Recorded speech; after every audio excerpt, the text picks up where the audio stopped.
नमस्कार दर्शक बंधु ब्रेनबाइट एआई को स्वागत। कल्पना करंतु आपण महाकाश रे भासुचंती एवं हठात आपण सामने एमिति एक जगह आसीगला जेउठारु आलोक भी फेरी पारेनी। हाँ मु कहूची ब्लैक होल विषय रे। वैज्ञानिक मानक मतरे यह ब्रह्मांडर सबुठारु विपज्जनक एवं रहस्यमय जगह। किंतु प्रश्न हेउची जदि जणे मनीष यह भीतर को पशि जाए तेबे ता सहित कौन घटिबो? से कौन आउ एक नुआ दुनिया को चली जीवो ना ता शरीर चूरमार होई जीवो? आजिर एही भिडियो रे आमे ब्लैक होल रो गभीर रहस्य भेद करिबा।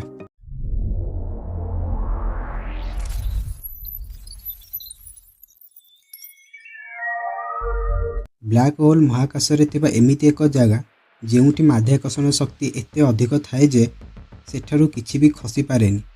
एमिति कि आलोक बा लाइट मध्य नुहे।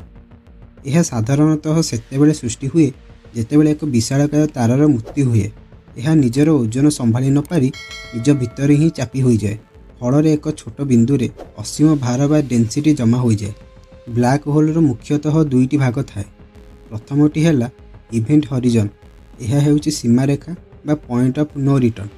जदि आपण एही लाइन क्रॉस करले तेबे ब्रह्मांडर कौनसी शक्ति आपन को बचाई परिबो नाही।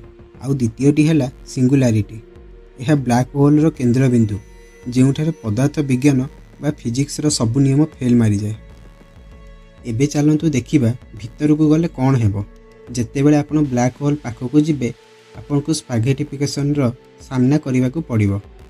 यह सुनिबा को मजालिया लागु थाई पारे किंतु यह बहुत भयंकर। धरंतु आपण गोड़ पटु ब्लैक होल आड़ को जाउछंती। आपण को गोड़ ऊपर पड़ुथिबा ग्राविटी आपण को मुंड तुलन में लक्ष लक्ष गुण अधिक हेबो। फल आपण शरीर एक लंबा नूडल्स परि टाणी हो जीवो। मुहूर्तक मध्य आपण शरीर अणु परमाणु अलग हो जिवे। किंतु रुहंतु जदि केही बाहरु आपण को देखुताए तेबे तांकु कौन दिसिबो? आइंस्टाइन को थियोरी अनुसार ब्लैक होल पाखरे समय बहुत धीर हो जाए। बाहर थिबा बंधु को लागिबो जे आपण धीरे धीरे ब्लैक होल आड़ को जाउछंती एवं शेष में आप इवेंट हॉरिजन रे स्थिर हो जिवे। किंतु आपणक पई सब किछि नॉर्मल थिबो एवं किछि सेकेंड भितर आपण गायब हो जिवे। ब्लैक होल रो अन्य पार्श्व कौन अच्छी? केही केही कहती यह व्हाइट होल बा अन्य एक ब्रह्मांडर रास्ता। किंतु प्रमाण किछि नाही। आपन को कौन लगुछि ब्लैक होल गोटे राक्षस ना अन्य दुनियार फाटक? कमेंट निश्चय जणातु। वीडियो भल लगी लाइक और शेयर करंतु। देखा हेबो पर वीडियो रे। जय जगन्नाथ।